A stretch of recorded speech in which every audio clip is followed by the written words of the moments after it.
Have you found it difficult at times to sustain your optimism since 9/11? Strangely enough, no. 9/11 did not shock me the way it shocked most Americans. On CNN, they keep talking about 9/11 as the day the world changed. Well, the world didn't change. The world has been this way since the development of modern munitions by Nobel. People on this planet have been blowing up other people for 100 years now and doing it on a bigger and bigger scale every decade. The world didn't change. It's just it finally came back to America.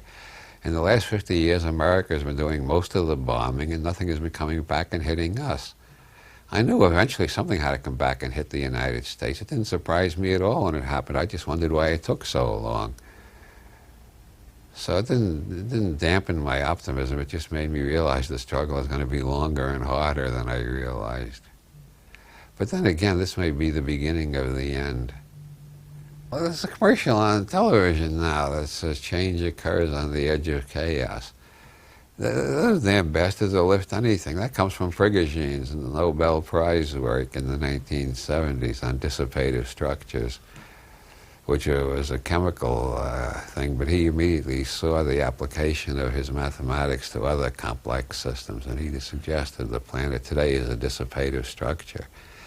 And since the 70s, it has been going through all the characteristic behaviors of a dissipative structure about to break down and reform on a higher level of coherence.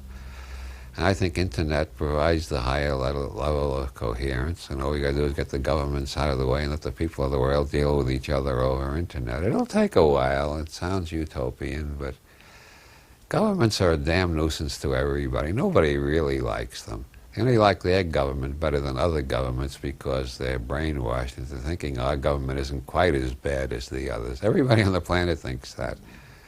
The people in Singapore, which is probably the most dictatorial, fascist type state on the whole, but they probably think, well, it's not as bad as other governments.